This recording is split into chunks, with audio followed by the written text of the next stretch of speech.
Got open man. DJ Moore. End zone. Touchdown. Touchdown Bears. I am Jeff Joniak. Blitz is on. Down he goes. Oscar. What was it like playing for Coach Ditka? I don't want to answer any questions like that. Pressure coming. He's in big trouble. Down he goes. Montez Sweat. And etc. Now, Bears Etc. brought to you by Chevy Drives Chicago, the official truck partner of your Chicago Bears. We visit today with a man who is a portrait of faith, leadership, and intensity. Bears middle linebacker Mike Singletary possessed an emotional fire and played an unrelenting brand of ball. His legacy includes 10 Pro Bowls, twice the NFL's Defensive Player of the Year, a Super Bowl 20 winner, and enshrinement in the Pro Football Hall of Fame. We discussed today on episode 166 of the Bears Etc. podcast. We're brought to you by Miller Lite with Super Bowl winning Bears guard Tom Thayer. I'm Jeff Joniak, and our special guest this week of what is a very impactful week in Bears history, the 40th anniversary of the Super Bowl 20 winning team. Mike and Tom, welcome to the podcast. 40 years. Where did the time go? A lot has happened since. And we're still celebrating you guys, Mike. Well, you know what? It is pretty amazing, and time does fly really fast. And but it was a great year in '85, and very exciting. And here we are at the 40th anniversary. Mike, I'm going to give you a question to think about. So I don't want your answer right now. I'm going to get back to it in a little while. I want to know the most encouraging thing, but also the most discouraging thing that's ever been said to you by Buddy Ryan. Okay. So that's why. So, I've recently read an article that you penned in the Wall Street Journal. It talked a lot about yourself, your upbringing, the things you overcame, and how successful you've become. People ask me about you all the time, and I always say Mike Singletary was the most well-prepared professional athlete I've ever been around. And so my question to you with all that seriousness, how did Willie talk you into doing the Super Bowl shuffle? You know what? It's very simple.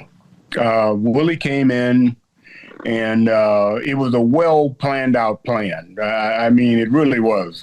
He came in and he said, "Mike, there's this program, this opportunity to do a Super Bowl shuffle, a video about the Bears and going to the Super Bowl." And I said, "Well, that doesn't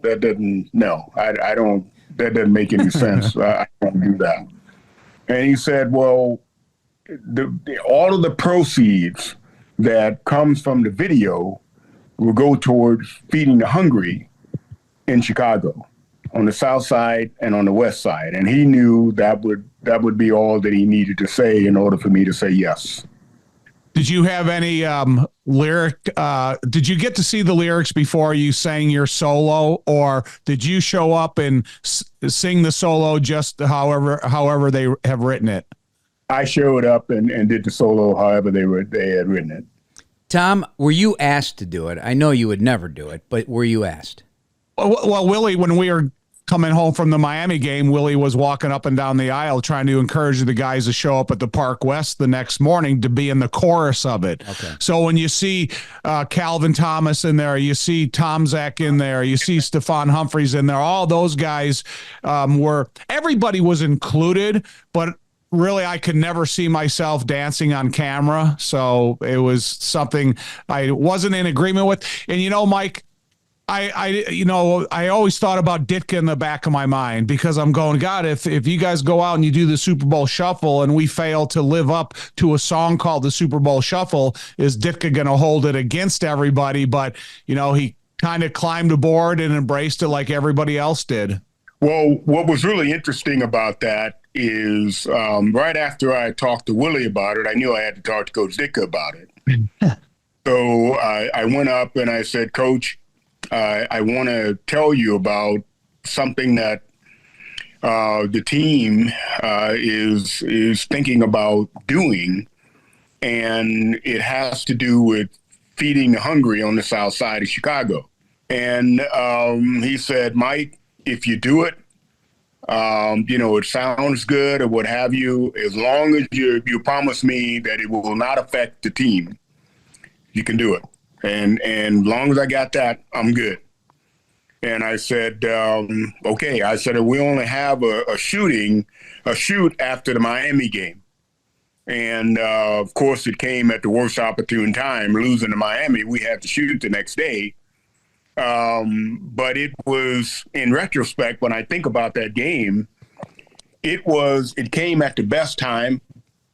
Shooting the Super Bowl shuffle couldn't come at a better time, because it was kind of a rallying point for getting us back together after that game. No one wanted to shoot that video that day, that morning.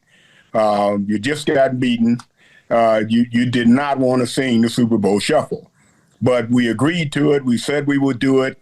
And we tried to keep our eyes on the bigger prize, and that's where the money was going to go to the South Side to feed the hungry.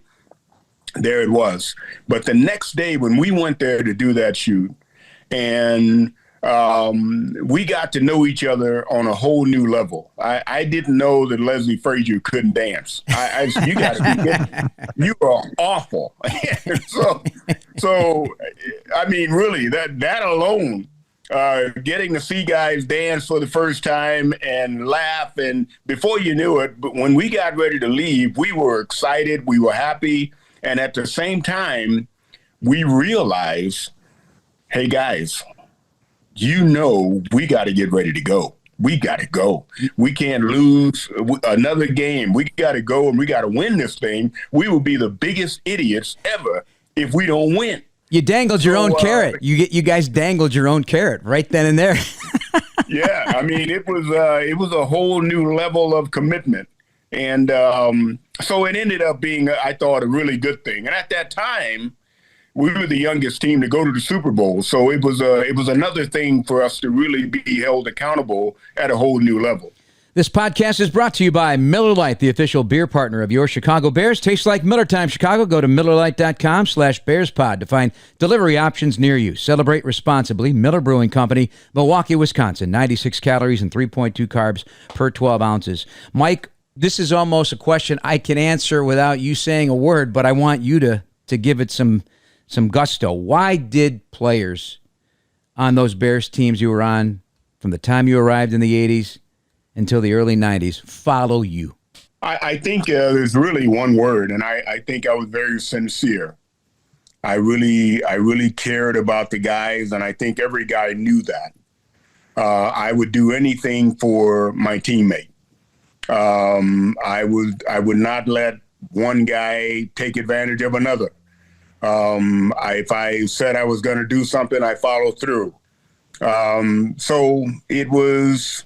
I've always been a leader. That's something that I may not be anything else, but if I give you my word on something, 9 times out of 10, it's going to get done. You know, Mike, I brought this up the other day. We were talking to Jim McMahon, and the only reason I brought it up is because my brother-in-law was a part of the 1980 Kodak All-American team, and you're on there. And then I look at the 2 other linebackers on there, Bob Crable, a teammate of mine from Notre Dame, but Lawrence Taylor.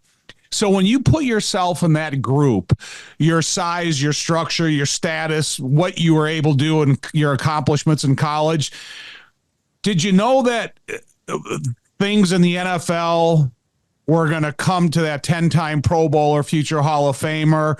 Or did you kind of get in a room with some of these guys and size them up and look at them and go, okay, this is what I need to do in order to accomplish what you did? You know, that's a really good question. I just finished writing my book that's due to be introduced in September, and it's called Visualize Your Greatness. And so for me, at 12 years old, just to try to answer your question in a roundabout way, at 12 years old, when my mom asked me to be the man of the house, when my brother had just passed away a few weeks ago, and my dad had just left home, and when my mom asked me to become the man of the house, I said, Mom, I can do that. And I'm the last of 10 kids.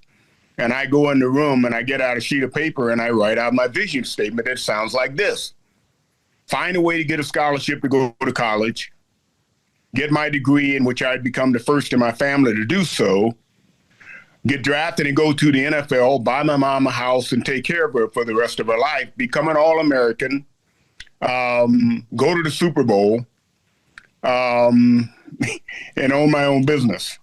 So that's what I wrote out at 12 years old and put it on the wall. And I wasn't even playing football yet because it was against our religion. We were Pentecostal, and none of my brothers played. I'm the smallest one.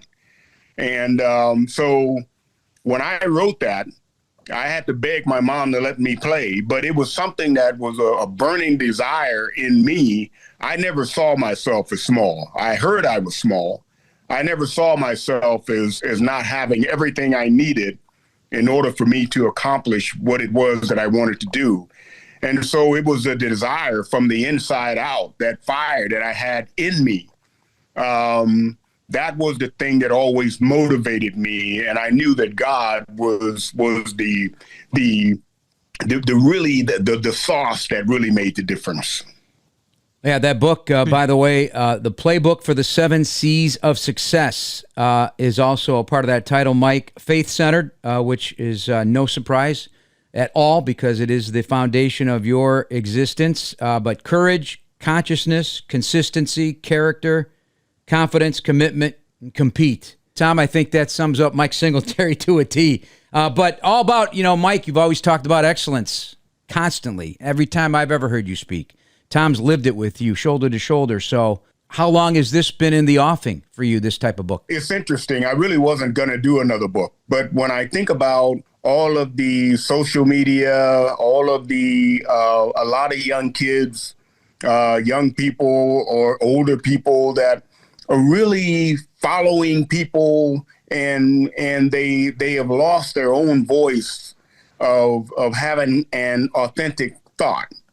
And so I really wanted to encourage people to be courageous enough to think again about what it is in life that you want to accomplish. It's never too late. And being able to rise above all of the things that are happening in our country and the division and the name calling and the hate and whatever it is. Right now it's going to take a courageous leader to kind of step in and be for everybody, not the black, not the white, not the Democrat, not the Republican, but to be for people and to love people and meet people where they are and help take them where they could not go on their own. And to me, that's kind of that's kind of the bottom line to me as to what we need in this country right now. And that book is the heart of that. Mike, that message that you bring up, I always think to myself that locker rooms are a great presentation of what you're saying, because everybody in our locker room, I enjoyed their company. And I think about the 85 Bears and how much I enjoy every one of those personalities. And I was just recently talking about the 85 Bears because that team had something for everybody. Whether you're a pretty guy like Fensick, you're a big guy like Fridge, you're an intellect like yourself, you're a movie character, for like Hampton and McMichael and stuff. That team is unique in its personalities. I think the real, just the friendship and the love that we had for each other. And I think it's a great example of kind of what you're saying and what you envision for where we could go. Well, I think you're exactly right. If you can be a part of that team, you can be a part of anything, because we were as different as night is from day. But somehow, some way, we made it work, with the coaches. Our coaches were different. Our leaders were different. Walter, myself, you, and Bortsy, and Horn. And I mean, we were all different. And but somehow, when you put McMahon out there and you put Peyton out there, you put Hampton out there, I mean, guys that really may not hang out ever, but on that field, they were brothers. And to me, that's really what our country should be all about. Allowing everybody to be unique, allowing them to be who they are, allowing them to to be able to live their lives as best they can. And if they do something that you don't like, being able to come alongside them and say, hey, you know what? Instead of criticizing you, I'm going to try to help you do better. How can I help you be better? How can you help me be better? And then kind of go from there. You know, I got to say what was fun for me. So when I was playing in the USFL, I was kind of forewarned of a couple guys. There was a guy that knew McMichael, and he was telling me about McMichael. He was actually one of his roommates in New England. But then I also played with Andrew Mellentree and Doak Fields, your counter linebackers at Baylor when you were there. And they used to tell me for a couple years the approach to Mike Singletary and going live all the time and how hard of a hitter it was. So I was already aware of some of you guys, and through the guys that I played with in the USFL, I enjoyed their personalities in that time in football, but I kind of enjoyed the fact that I was forewarned about a couple of guys that would play a huge role in my life and my football life, like you and Meng. Okay. Well, those are good guys to forewarn you. Doak and I we came in the same year and went through the same tough stuff every day. The defense coordinator we had was, oh my goodness. He was really, really crazy and tough. And who was that? So, who was that, Mike? His name was Corky Nelson. Corky Nelson was an old linebacker coach and defensive coordinator that was as tough as nails and crazy as they come. And, when I got to know him, I thought once I left Baylor, man, it's going to be smooth sailing from now on. Then I meet Buddy Ryan, and I'm thinking, you got to be kidding me. One guy kills me physically, the other guy kills me mentally. I'm like, I can't win. Lord, what are you doing to me? Giving you nothing that you couldn't overcome is what he gave you, the good Lord gave you. Our aches, pains, or injuries keeping you on the sidelines? Athletico's movement experts are here to help you turn your setbacks into comebacks and create a personalized game plan for your recovery with no prescription or referral needed. Athletico Physical Therapy is where your comeback story begins. Athletico is proud to be the official physical therapy partner of the Chicago Bears. In light of that 40th anniversary and you guys getting together for alumni dinner and so forth, and I hear it's going to be a massive amount of people showing up for that private event for you guys. You know, we could talk about the superstars and the Hall of Famers all day long, but there was such a amalgam of talent when you think of guys like Todd Bell, Al Harris, Ron Rivera, Jim Moore. I mean, we can go on and on. Jim Morrissey, Sean Gale, so many different players were on that team.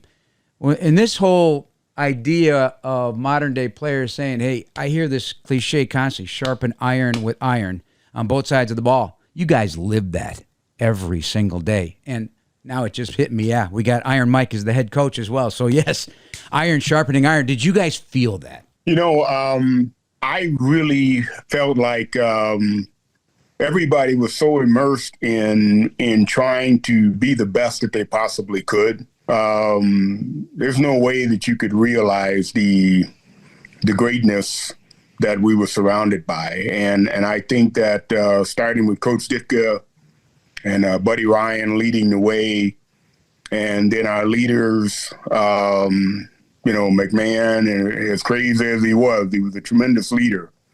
Walter, Jimbo, Horn, Thayer. I mean, guys like that, it's just when they come together, you don't realize what's really there, the depth of the guys that are there. And Tom, getting back to what I was talking about earlier, you're in the locker room, that's one thing. But it's another thing. When we made that video, the Super Bowl Shuffle, there was just some things that I learned about guys that I never knew. And seeing guys laugh and relax at a whole different level, it was just it took us to a whole nother level personally, and gave us a bit of a window to see guys for a moment in a different light. So it really was a great group of guys, really was. That's another thing is when we made the black and blue Blues Brothers poster of the offensive line. We made it after the 4th game of the year.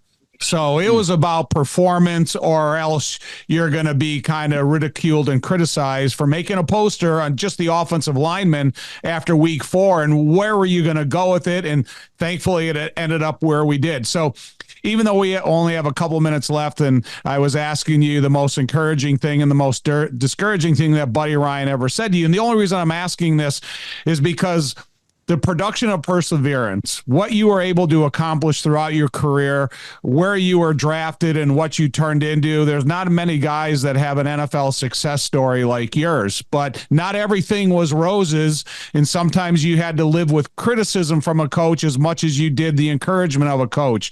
Is there anything that comes to mind when you think about Buddy? First of all, I say the worst thing, I can't think of the worst thing. He came up with a new high every day. It was just amazing, some of the stuff that came out of his mouth. And my whole first year, just to give you an example, my second year when I came in, I came so close one day to going up, and he had ridiculed me and rode me so much that practice. I was going to go up and ask him to trade me. I really was. And Osborne stopped me. But that was one of the worst points of my life. But one of the best things that happened was one day I had hit a turn in my career, and I started playing the way he wanted me to play. And he came up to me one day with a plaque. It was a plate. And on that plate it says, "There's nothing that you and I can't do together." And he just gave that to me, and he said, hey, he had the pipe in his mouth. Hey, look at this, take that. And that's what I believe. And he walked off. And I looked at it, and I had a tear in my eye because I thought, wow, I think we're going to make it. And so after that, we really started talking on a whole different level, and we started moving upward from there. Did he have to convince you about the 46 defense, or because of your study habits, did you take it all into effect in an account when you were watching tape and stuff and go, okay, we got the talent to run this defense and we can do it successfully? Well, the thing about the 46 is he was trying to run the 46 with some guys that at the time, some of the older guys that were there when I got there. And I asked Buddy one day, I said, Buddy, do you mind if I go and talk to some of the guys and just kind of find out what they need to do in order to get on the field? And he said, yeah, okay, go ahead. And so I went and started. I was talking to Todd Bell. I was talking to Al Harris. I was talking to Reuben Henderson. So I was talking to these guys and asking them, Otis Wilson. I was talking to Otis. And so what do we need to do in order for you to get on the field? And a lot of guys at that time, there were a million things in the playbook. The playbook was like 6 inches thick. And what I did was I took notes from the guys. Guys said, we're just doing too much stuff. It doesn't make any sense. We don't have to do that much stuff. So I wrote out the notes, and I went to Buddy's door, knocked on the door, and put the notes under the door and ran off. And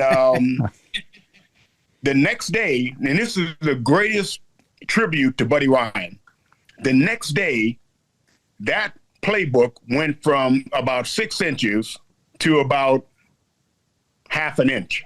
Wow. And we began Todd Bell started playing. Otis started playing. Al Harris started playing.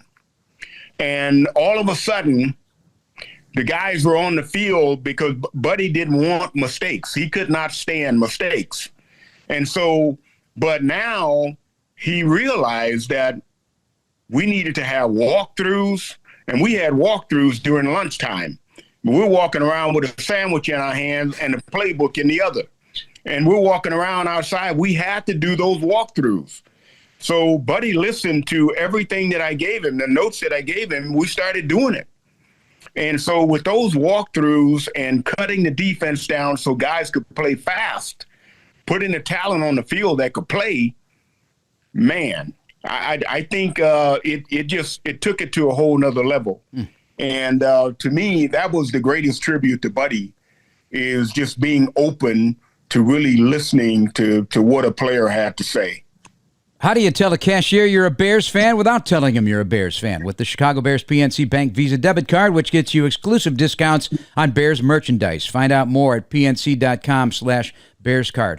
After games, going back to Old Hallis Hall, put the projector on, waiting for the door to be opened with your buddy here, Tom Thayer and Jay Hilgenberg. He told me about this many times. I've never heard it from your perspective, though. Give me the why and what it was like. You know what? For me, it was flushing out the game that we just had, and knowing that the next week, I was always focused on what's to come. You know, the best is yet to come. I was never satisfied with what we did the week before or the game that we just played. It was, what do we do next? How do we get better? How do we shut this team out? How do I get better? How do I get better as a leader? How do I make sure that I'm putting us in the right situation all the time? Because Buddy would sit in the office on Mondays, and he's sitting there asking me, why did you make this call? Because the more we went along, the more he trusted me to change calls and shift guys around and move the defense and those kinds of things. And so I knew I had to be accountable on Monday to have an answer for why I shifted the guys, why I made that call, why I changed the defense. And if I didn't have an answer, it wasn't going to be pretty. So that was the accountability factor. But before the accountability, I had to make sure that I took ownership. And that, to me, is what ownership is all about. I'll take the heat. You can curse me out. You can do whatever you want to do. Just give me the opportunity to be the best that I can be. Give me everything that I need, and I'll take all the heat for it, but just give me the opportunity to own it. Tom, did you feel the same way? Richard McMurrin, the janitor, lived across the street. And so back in the day, you had to wait till the tape was made to get access to it. And so we would give our video guys a little bit of enough time to get the video made, and then we would go over to Richard's house no matter what time, day or night, and wake him up and go in there and watch the tape. And sometimes because of a guy like Ditka, if you had a couple of bad plays, you had to be prepared for that, because he would criticize you in front of all your peers, and you had to be able to absorb it and improve on it. And so I think that's just when you're raised as an offensive lineman or the starting middle linebacker of the Chicago Bears at that time. And I know Mike had the old beta system in his house as well that was pretty expensive at that time. But the transition from the reel-to-reel to beta to DVDs, and now with the tablet they have, it's been a great access to being able to watch the tape if you really wanted to put that time in. Mike, back today, you could by the time you sit your fanny in the seat to fly back home, you'd already watched the whole game on your iPad. Today, it's amazing. It would have been amazing. Imagine it just would have expedited the time and your mind getting ready for what's next. I mean, it would have been, for a guy like yourself, that's glory. So you had your wife, Kim, as your Hall of Fame presenter, and you guys have raised a great family, and I see her posting on Facebook often about the things you guys are doing and motivational speaking. And what's it been like for her to travel this journey with you and your children? It has been truly amazing. She is an amazing woman. She is my best friend by far. We do everything together. We continue to grow and challenge each other, but she is the best thing by far that's ever happened in my life. And you've had quite the life, and you're still giving great advice to all who will listen. Where can we find your book when it comes out? Visualize Your Greatness, the playbook for the 7 C's of success, released in September. Well, you can find it at MikeSingletary.com, MikeSingletaryBook.com. That's all you have to do, MikeSingletaryBook.com. All right, we'll spread the word, Big Mike. Yeah, you better get ready for a lot of incoming messages, Mike. And Sounds good. Request for the book. Hey, we really appreciate you taking the time out.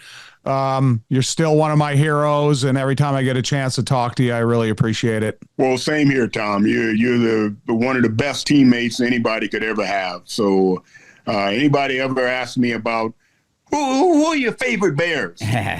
Tom Thayer and Matt Suhey are my favorite Bears. I love those guys. They're the best guys to play with. Great teammates. And great friends to this day. All right, Mike, thank you so much. Appreciate it, Mike. Take care. Yeah, thank you for all your time, buddy. Thank you. Bye, Tom. See you, Mike. All right, Tommy, let's put a wrap on this because I could have gone deeper, and there's so many accolades I want to give him, but I don't think he wants to hear all that, right? Number 9 on the Bears all-time 100 list, drafted by the Bears in round 2, and then had just an amazing career. 3rd in games started in Bears history at the time of his retirement, just trailing Walter Payton. Nearly 1,500 tackles, 7 interceptions, 12 fumble recoveries, college football Hall of Famer in 1995, and a former head coach in this league with the San Francisco 49ers, and always attached to the game in some way. But the playbooks that he thrived on and helped execute, he's now giving everybody a playbook for life as well. And that's the one thing my takeaway with Mike. You know, the one thing about Mike Singletary is he lived up to his own expectations. He exceeded a lot of the public expectations. And they thought he was too short to play linebacker in the NFL. He was challenged by Buddy Ryan. He came in and he was a leader on one of the most high-profile teams of all time. So we can sit here and say a lot of great things about Mike Singletary, and we probably wouldn't be able to get them all out if you take his life into consideration. Yeah, I believe his impact is not statistical at all. To me, it's the bar for NFL players in terms of preparation, leadership, and the courage to lead, actually. So it's kind of a blueprint to how to lead. I mean, would you agree on a team of so many leaders? Right. But, now you think you talked about us all being on our 60s, and here he is trying to make, this what the world needs and how the world could be a better place. So he's going to transfer from the locker room and being a Hall of Famer into an adult male that can be equally as considered in the Hall of Fame in terms of just the human population. I'll wrap with this. Coach Ditka once said, quote, "His intensity, his zeal to do everything perfectly makes him a leader by example. He's like Butkus and Bill George." And he mentioned Joe Schmidt, the former Detroit Lion, guys like that. Those are, at the Hester Hall of Fame induction, the dinner before, the Gold Jacket dinner the night before last year, I'm watching Mike, who they introduce all the living Hall of Famers who are there, and Mike is helping all these Hall of Famers who may not be able to navigate the steps going down to their table and seat at this dinner. When I saw him, I went up to him. I said, "Mike, that is one of the classiest moves by you. I guess it shouldn't surprise you, but that's what he helped his fellow Hall of Famers that could not navigate those stairs, and he was the first guy out of his seat to help them. And that just personifies Mike Singletary. He wasn't asked to do it. He did it on his own, right. And that's the type of guy Mike is. Hey, Bears fans, Steinhoffels is a proud partner of the Chicago Bears, now open in Orland Park. Steinhoffels in Chicagoland's furniture and mattress leader with the largest selection to fit every style and budget, and is 100% employee-owned. Shop in store and online at steinhoffels.com. And good news, Chicago United Airlines is getting brand new planes with all the bells and whistles like Bluetooth connectivity, screens at every seat, and room for everyone's roller bag. United, proud to fly the Chicago Bears, and you too. How much are you looking forward to the night before and the dinner with everybody? We've been able to talk to a couple guys over the last couple of days, and it's the guys that you don't see for years that you look forward to seeing because you spend so much time with them inside of a locker room when you were just a kid growing up, but now we're all men in our 60s and 70s, and you have a chance to, recapture some of the moments of the locker room, but you get to catch up on how things are going and and what's going on in everybody's lives. And so I'm really looking forward to that. Where they're going to have a salute to the players at halftime of the game, but the alumni banquet the night before, I think, will be equally as enjoyable, because that's when you're going to have a little time to have an expanded discussion, because the halftime is still 12 minutes, Jeff. And not enough time to accommodate that. No. Those are bigger in life characters. I mean, you're going to get some guys that are going to have a 12-minute applause. So, it's please hold your applause till the end. So Tom can get back up to the booth to call the second half of what we hope is going to be an amazing night at Soldier Field, Tom, for Bears-Vikings. Have you put that in perspective yet? Oh, yeah. I've been thinking about that, since they hired Ben Johnson, because, every time they introduce the Chicago Bears broadcast on ESPN, they say the home of the new Chicago Bears. Well, this is the new Chicago Bears this year. And the division got a whole lot interesting with the Micah Parsons deal for that team up north, Tommy. Wow. That sure did.